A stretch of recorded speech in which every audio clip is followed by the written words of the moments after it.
Hari ini kita akan melihat kebenaran firman Tuhan seperti yang sudah Bapak Gembala sampaikan sepanjang bulan ini. Kita membahas mengenai keluarga, ya saudara. Beberapa sebelum saya menyampaikan firman Tuhan 1 tahun yang lalu, bicara soal keluarga kami hadapi banyak sekali badai, ya tahun lalu 2014. Dan setelah itu saya dan suami saya berkunjung ke salah satu teman kami yang ada di Cibarusa, dan kami ngobrol-ngobrol. Ternyata dia pun di dalam pelayanannya mengalami hal yang sama. Jadi banyak dari jemaat yang mengalami masalah di dalam keluarga, dan itu membuat mereka ada yang hampir saja pisah dan segala macamnya gitu ya. Banyak sekali gelombang. Dan tidak kebetulan tahun lalu waktu Desember kita belajar soal family matter, ya, sebuah kisah mengenai keluarga. Nah, tidak kebetulan juga sepanjang bulan ini kita belajar tentang keluarga. Hari ini kita akan sampai di dalam sebuah kisah dalam keluarga, yaitu keluarga daripada Lot. Saya berikan judul pelajaran dari keluarga Lot. Ini bahasa Inggrisnya supaya agak gaul aja ya saudara, tapi artinya ya udah kayak gitu. Yuk kita akan lihat sama-sama saudara Kejadian pasal 1 ayat Kejadian pasal 19 ayat 1 sampai 38, panjang sekali ini sepanjang kitab Kejadian pasal 19 menceritakan tentang Lot. Tapi saya rindu kita baca bergantian dari ayat 1 sampai ayat yang ke-11. Minta tolong dari multimedia untuk bantu saya, ya. Kejadian pasal 19 ayat 1 saya bacakan ayat yang genap, Bapak Ibu bacakan ayat yang ganjil. Jadi ayat pertama dibaca oleh Bapak Ibu. 2, sudah? Amin? Ada amin? Amin. Oke, 2, 3.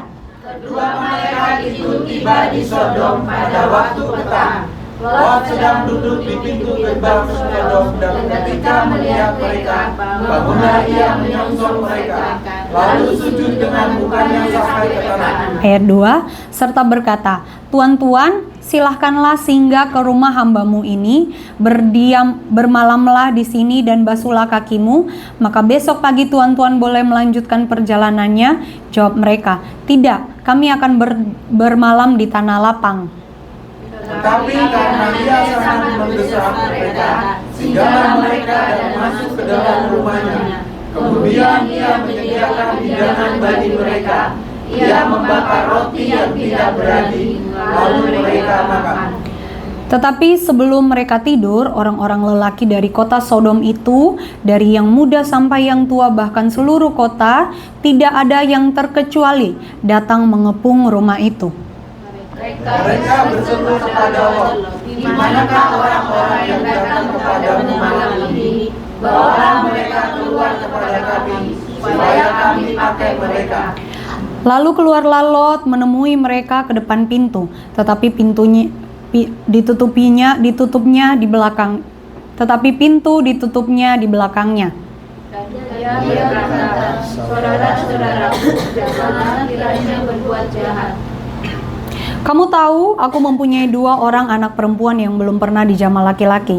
Baiklah, mereka kubawa keluar kepadamu, perbuatlah kepada mereka seperti yang kamu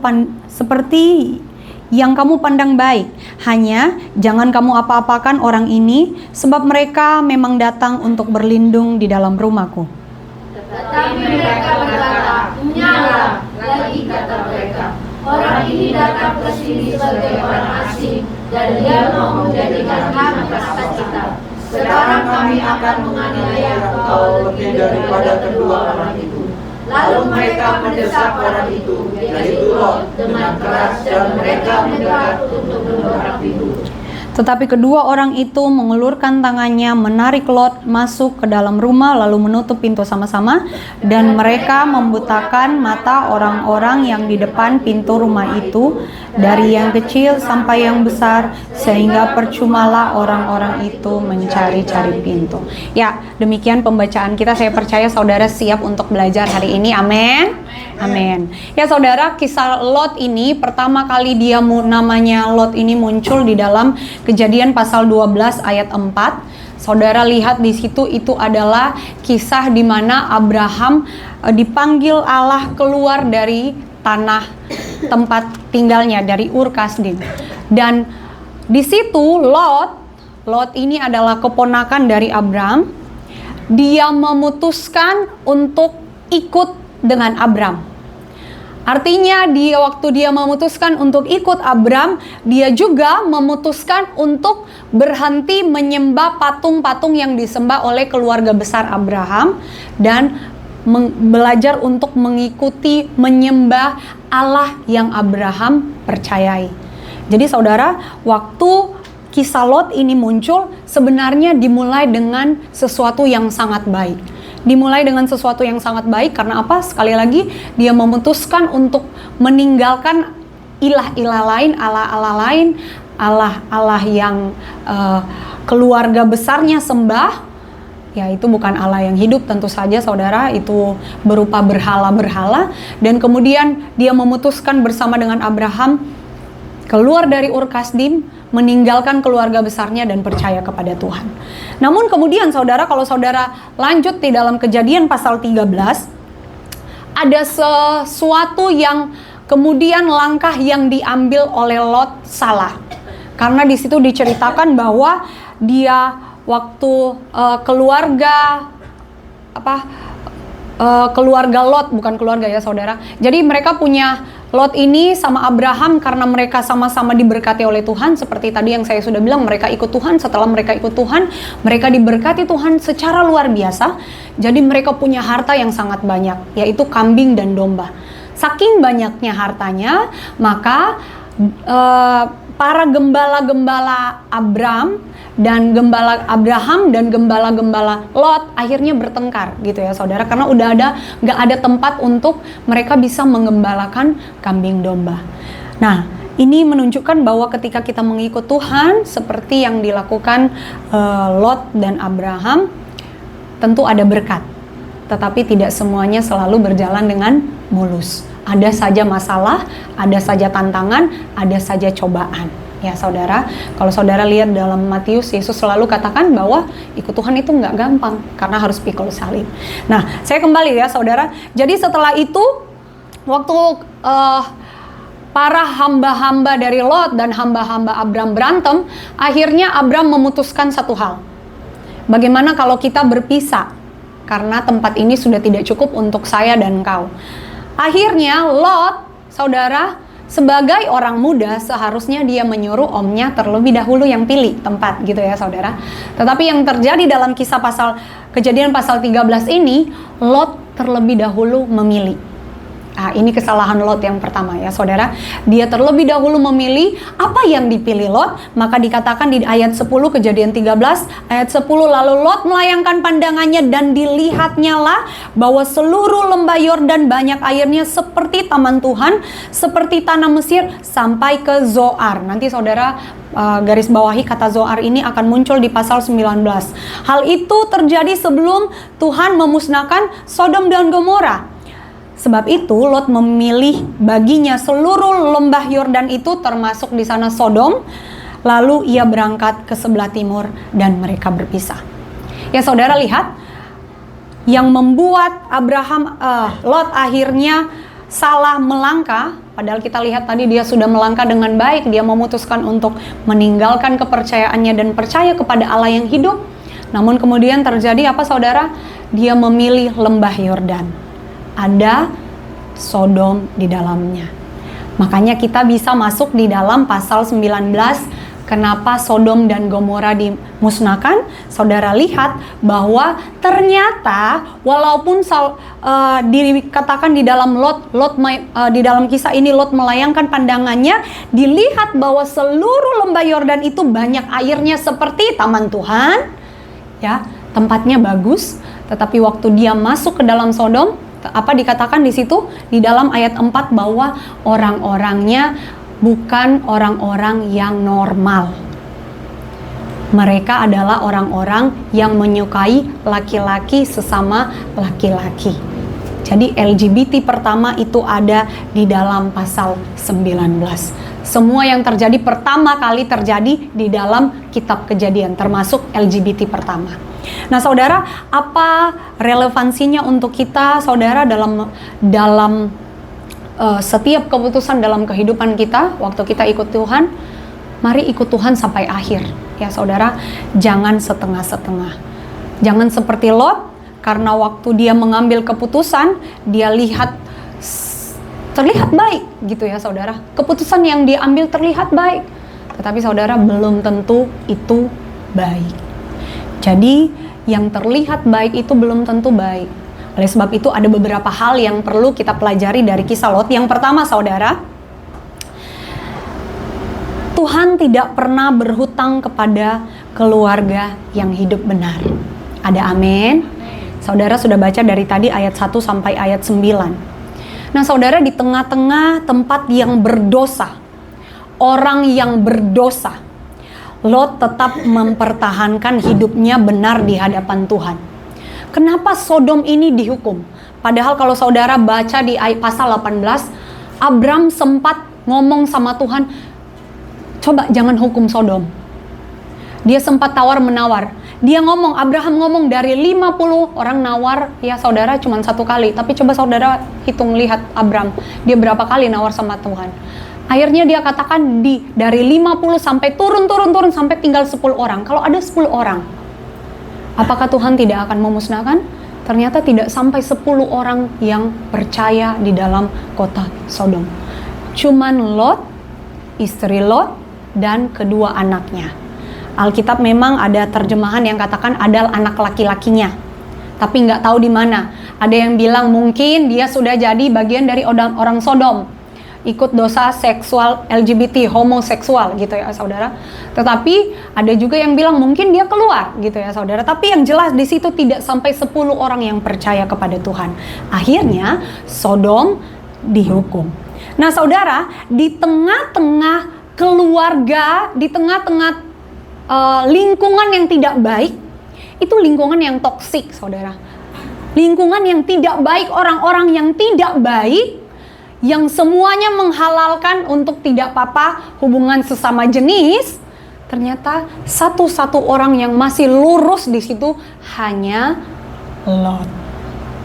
Dia masih menyukai istrinya, ya, karena yang Tuhan ciptakan Adam dan Hawa, bukan Adam dan Jeffrey, ya saudara. Atau Hawa dan siapa? Eva. Sesama wanita gitu ya saudara. Enggak saudara. Abraham mengerti ada prinsip-prinsip yang tidak boleh dilanggar, termasuk dalam seks. Nah saudara, waktu itu dalam kehidupan dalam lingkungan yang tidak benar, Lot bisa tetap hidup benar. Nah saudara, ada beberapa poin yang saudara bisa lihat bagaimana kehidupan Lot yang tetap benar. Di sini ada beberapa poin ya saudara bisa lihat. Yang pertama saudara, ia menyambut dan melayani malaikat Tuhan yang datang. Jadi dia punya etika, masih moral yang baik. Ada orang datang ke dalam lingkungan yang jahat itu, bukannya nggak apa-apa biarin aja dia ikut-ikutan jahat seperti orang yang ada di Sodom, nggak saudara, tapi dilindungi dengan baik. Jadi dia melayani malaikat Tuhan yang datang, dia bawa ke rumahnya, dia kasih makan di situ, ya saudara, dan kemudian dia melindungi mereka dari penjahat seksual, yakni warga kota Sodom. Saudara bisa baca di ayat yang keempat dan ayat yang ke-8. Kalau di dalam bahasa Indonesia dikatakan ayat yang keempat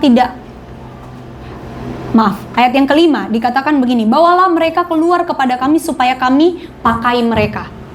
kata pakai dalam bahasa Inggris dikatakan begini, bring them out to us so that we can have sex with them.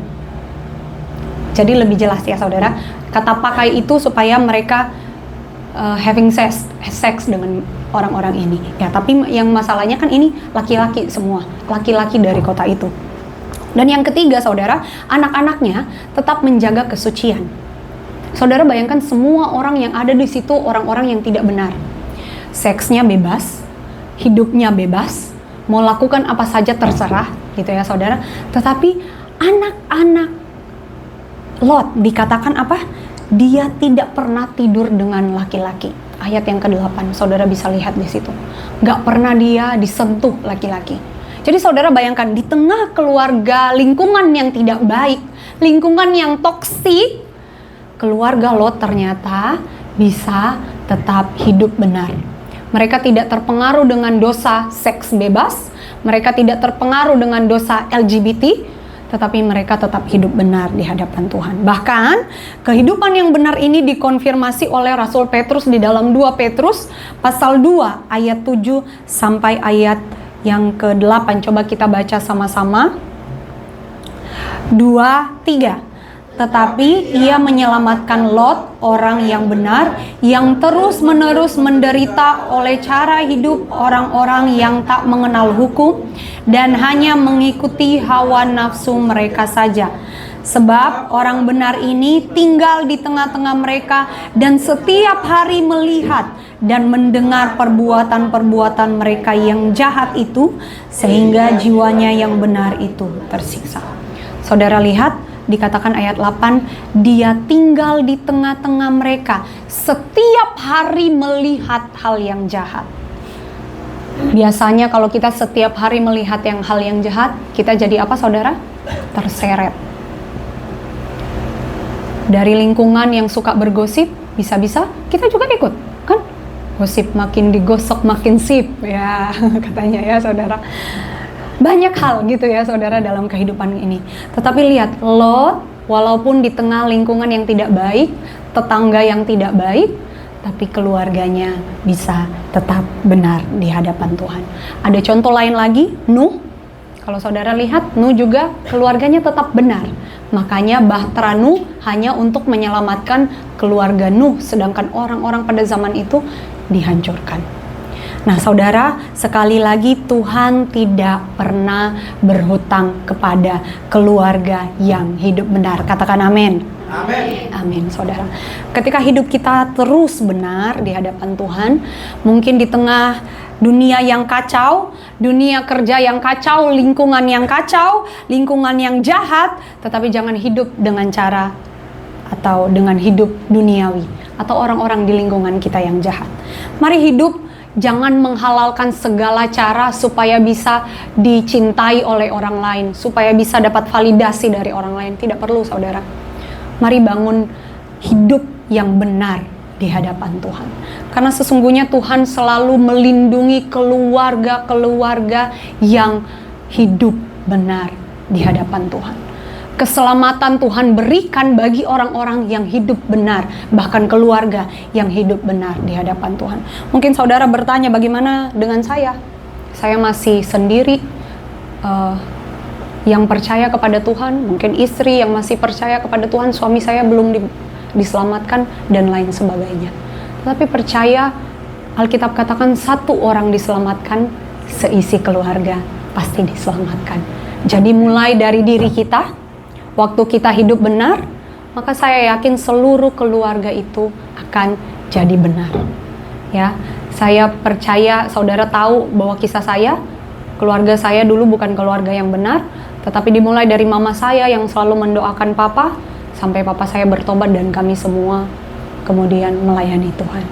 Jadi saudara, mari hidup dengan benar di hadapan Tuhan, karena keselamatan selalu tersedia bagi orang-orang atau keluarga-keluarga yang hidup benar di hadapan Tuhan. 2 Petrus 2 ayat 9, mari kita baca sama-sama. 2, 3.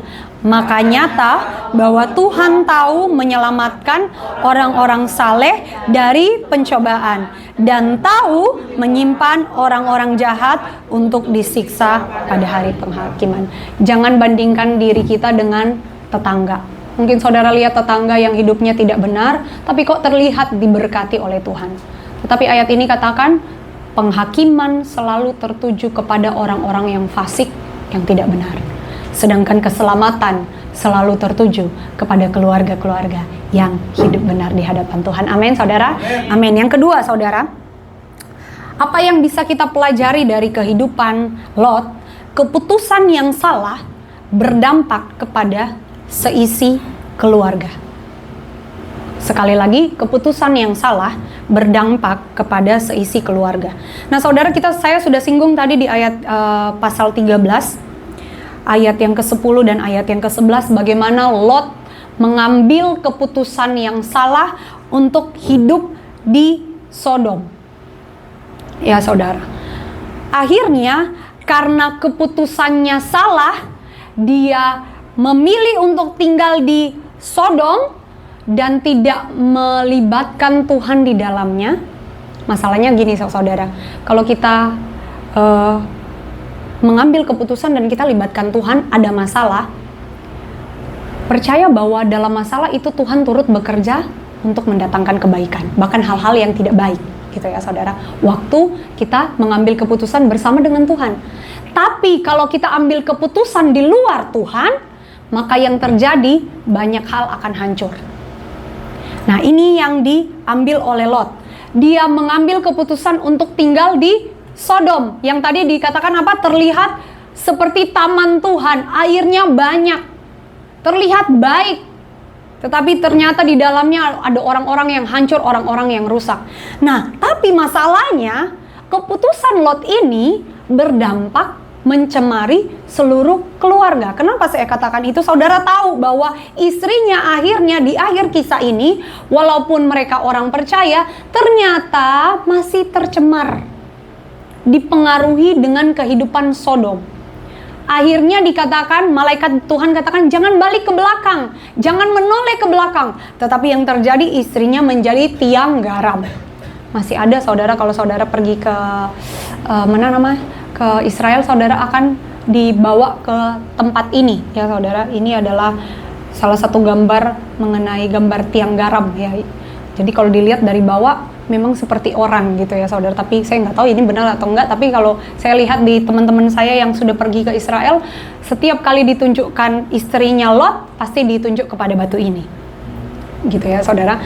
Jadi istrinya menjadi tiang garam karena mengingat kehidupan hedon, ya saudara, kehidupan yang penuh, yang bebas, yang sebebas-bebasnya yang ada di Sodom. Dia nggak kuat dengan kehidupan mewah, kehidupan penuh pesta pora yang ada di belakang sana. Jadi akhirnya apa saudara? Menoleh jadi tiang garam. Baru satu. Yang kedua saudara, anak-anaknya apa saudara? Membuat Lot mabuk dan dengan tujuan agar bisa tidur dengan ayahnya. Saudara bayangkan, ini dosa yang sangat jahat banget yang ada di Alkitab. Bisa-bisanya dia perkosa bapaknya, bukan bapaknya yang perkosa dia. Kalau hari ini kita sering kan lihat banyak bapak-bapak yang tiduri anak. Tetapi ini terbalik, anak-anak loh, perempuan lagi yang tiduri bapaknya. Dengan cara dimabukkan terlebih dahulu dan kemudian mereka tidur dengan bapaknya. Kalau saudara lihat, sebenarnya logis waktu mereka bilang, ayo yuk kita tidur dengan bapak kita supaya kita bangun keturunan. Masuk akal, logis. Tetapi sekali lagi ini dosa Sodom, free sex. Artinya apa? Bebas. Orang mau lakukan seks dengan siapa aja bebas. Free sex namanya kan. Ya saudara, mau lakukan dengan sesama jenis boleh, lakukan dengan tidak sesama jenis boleh, mau lakukan dengan orang yang sudah menikah boleh, yang tidak menikah boleh. Itu namanya free sex kan.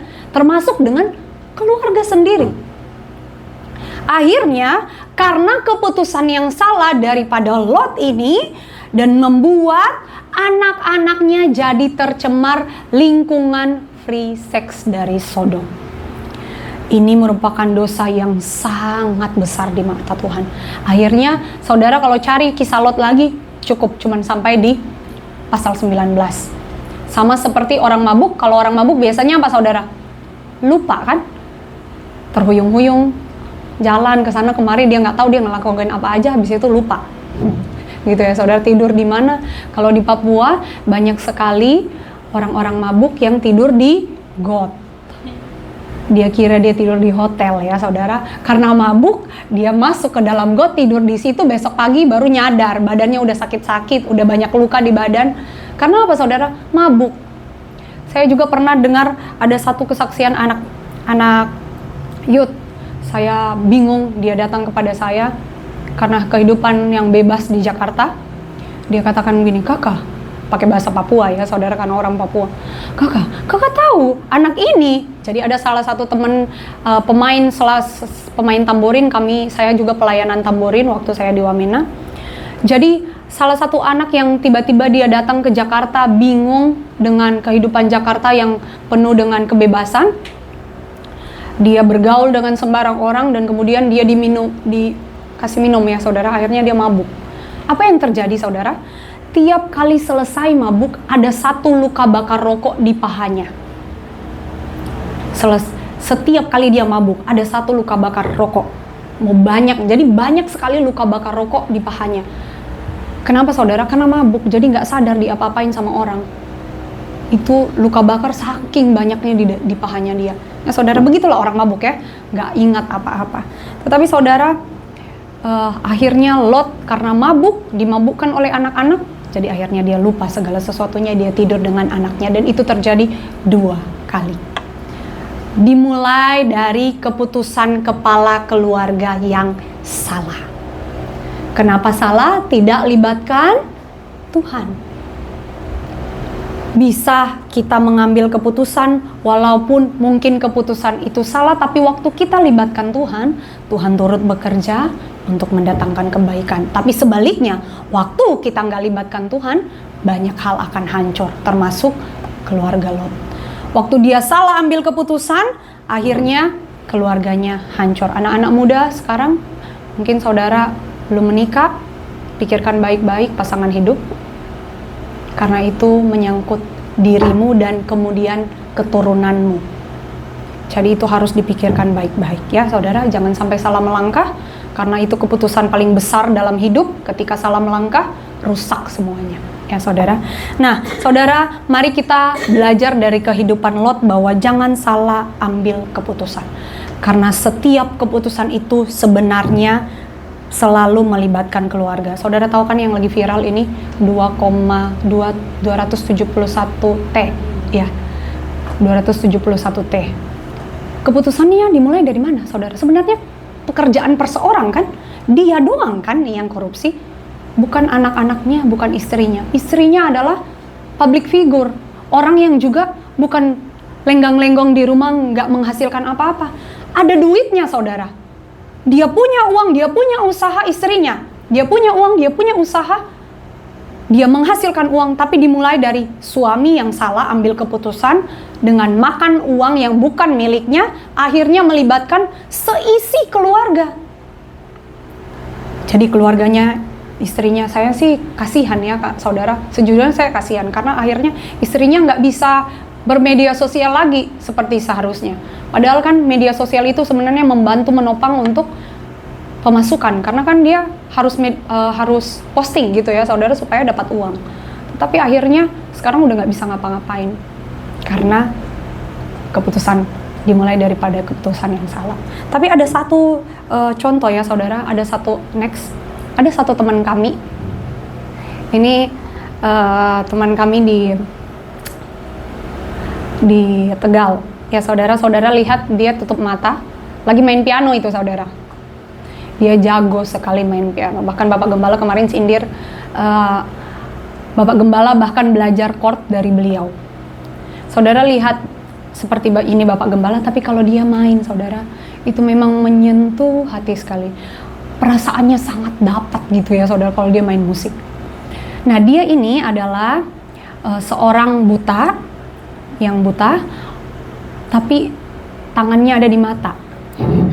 Jadi dia bisa main semua jenis musik kecuali gitar. Bass bisa, drum bisa. Jadi kalau dia main drum, dia raba-raba dulu drumnya. Waktu pandemi kan nggak ada pemain musik kan saudara, dia yang main drum. Dia raba-raba dulu, oh snare-nya di sini, oh tom-tomnya di sini, baru dia main. Tek-tek-tek. Lancar saudara, lebih lancar dari Pak Gem. Saudara lihat Pak Gem bisa main drum, tapi dia lebih lancar gitu ya saudara. Emang dia high class. Tapi saudara, orang tuanya itu adalah dua-dua orang buta. Kemudian mereka memutuskan untuk menikah dan akhirnya lahirlah dia. Ya saudara. Kadang kemarin Pak Gem cerita ke anak youth, dia sempat ada dalam posisi kenapa udah tahu buta genetik, kenapa harus menikah? Dan akhirnya membuat saya seperti ini gitu. Dia sempat ada dalam posisi itu. Tetapi kemudian ada satu keputusan besar yang dia ambil. Akhirnya dia menikah, dapat orang yang tidak buta, normal, dan juga hamba Tuhan. Nah, orang Batak ya. Tapi akhirnya, kalau ini Chinese ya, Chinese Tegal ya, Chinese Tegal. Tapi akhirnya saudara ada keputusan besar yang dia ambil. Apa saudara? Dia nggak mau punya keturunan. Karena nggak mau susahin anaknya nanti. Takut kalau anaknya jadi seperti dia. Ya, jadi saudara ini contoh-contoh bahwa dalam hidup ada keputusan yang bisa kita ambil. Tetapi mari libatkan Tuhan, karena itu menyangkut keluarga. Dampaknya kepada keluarga, dampaknya kepada anak, dampaknya kepada orang tua, dampaknya juga kepada suami atau istri. Jadi dalam kehidupan kita, mari ambil keputusan yang benar. Next, keputusan yang salah dalam keluarga akan berdampak dan menjadikan keluarga sebagai korban, apalagi tidak libatkan Tuhan.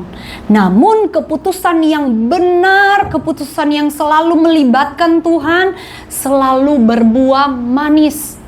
Walaupun belum terlihat sekarang, walaupun belum berbuah sekarang, belum bisa dipetik sekarang, tetapi percayalah, semua keputusan-keputusan yang benar yang kita ambil bersama dengan Tuhan, itu akan berbuah manis sampai akhirnya.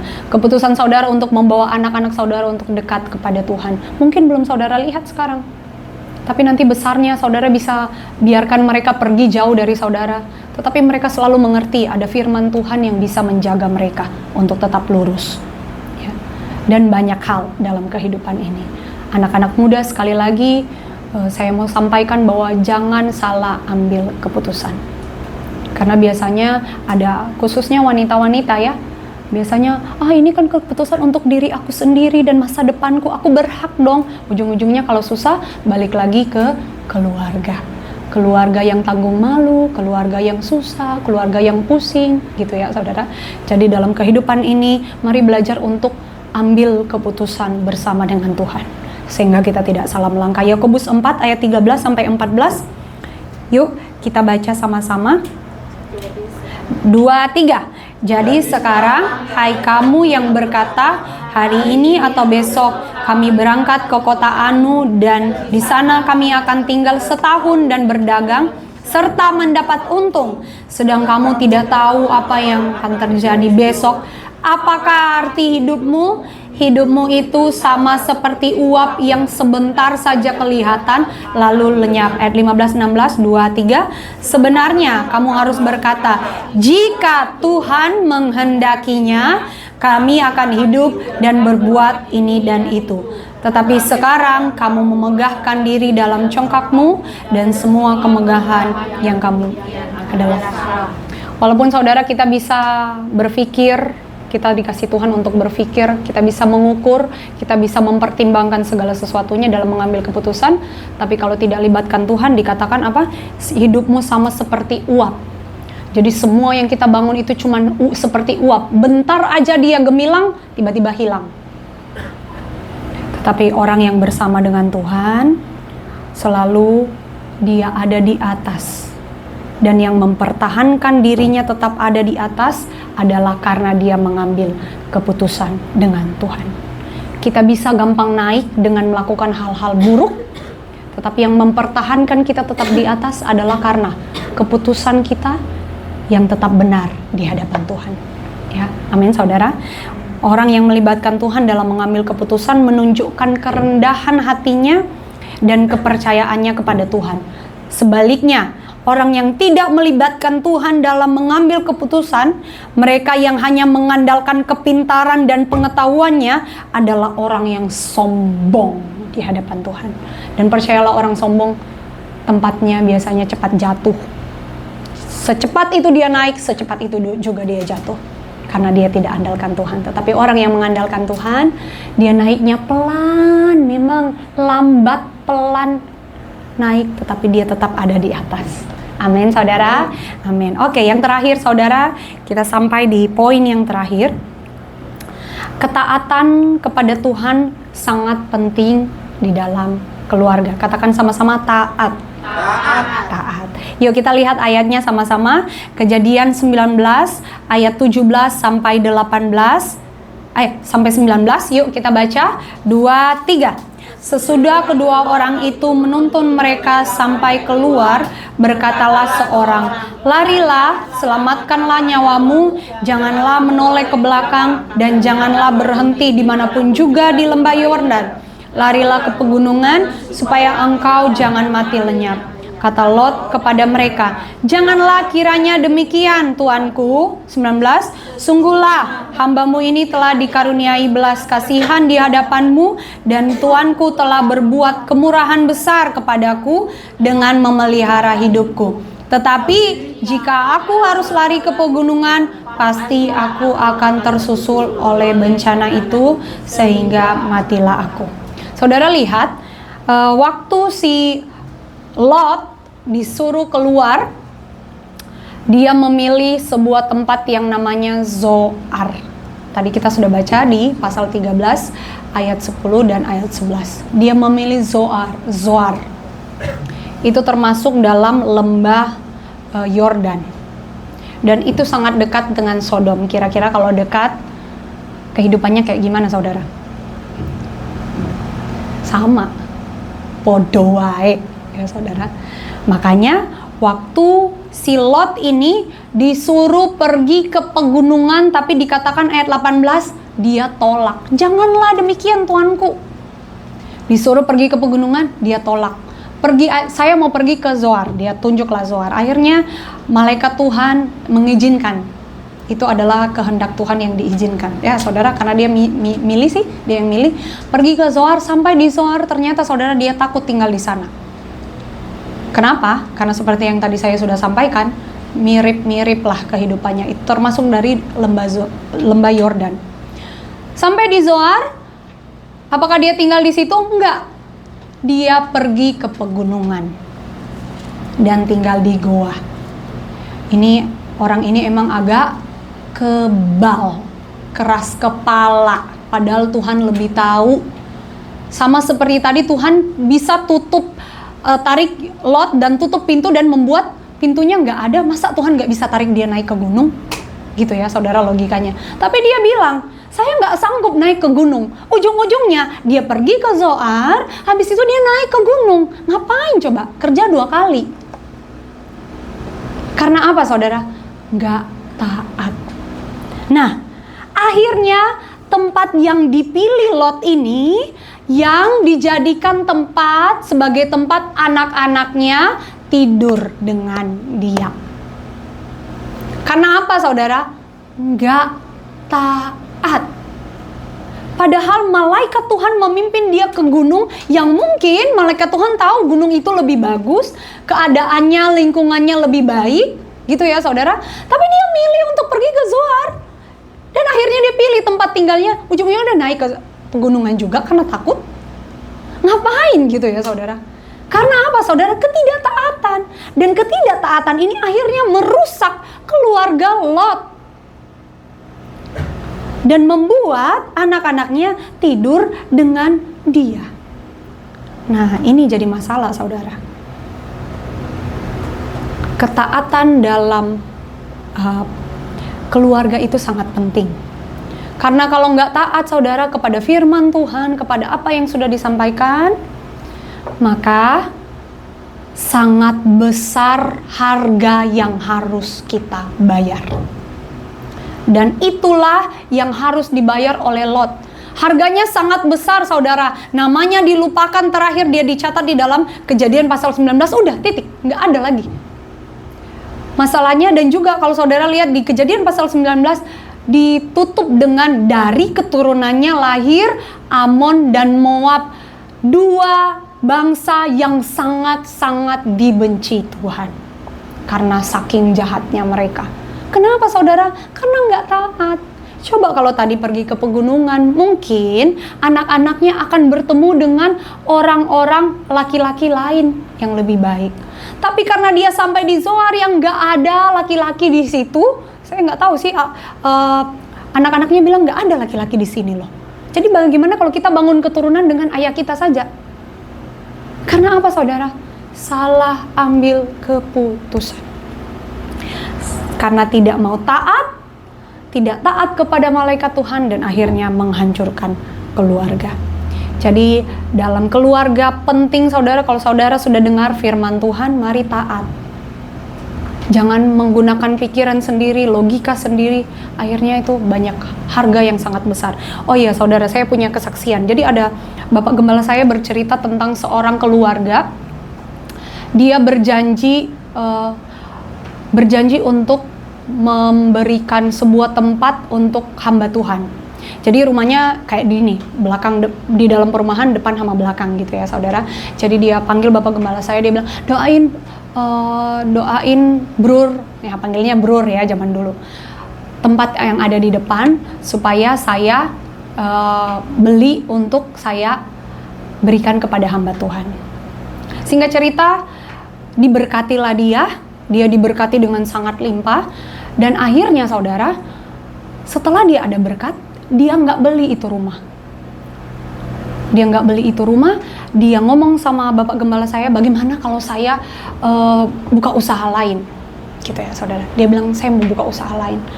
Saya mau pas ini, jadi dia mau bangun seperti alat-alat berat gitu ya saudara. Dia mau beli alat-alat berat supaya dia buka usaha baru. Bapak Gembala saya ingatkan, Anda udah janji mau beli rumah yang ada di depan supaya jadikan tempat tinggal oleh hamba-hamba Tuhan. Terus dia bilang, oh tapi ini peluangnya nggak datang 2 kali, gitu ya saudara. Jadi dia memutuskan untuk, enggak, saya harus beli alat berat aja supaya peluang saya terbuka. Yang terjadi saudara apa? Bangkrut. Alat beratnya nggak bisa, pokoknya intinya dia nggak bisa putar uang lagi dan akhirnya bangkrut. Jadi alat beratnya akhirnya dijual, rumah itu nggak kebeli, dua-duanya habis.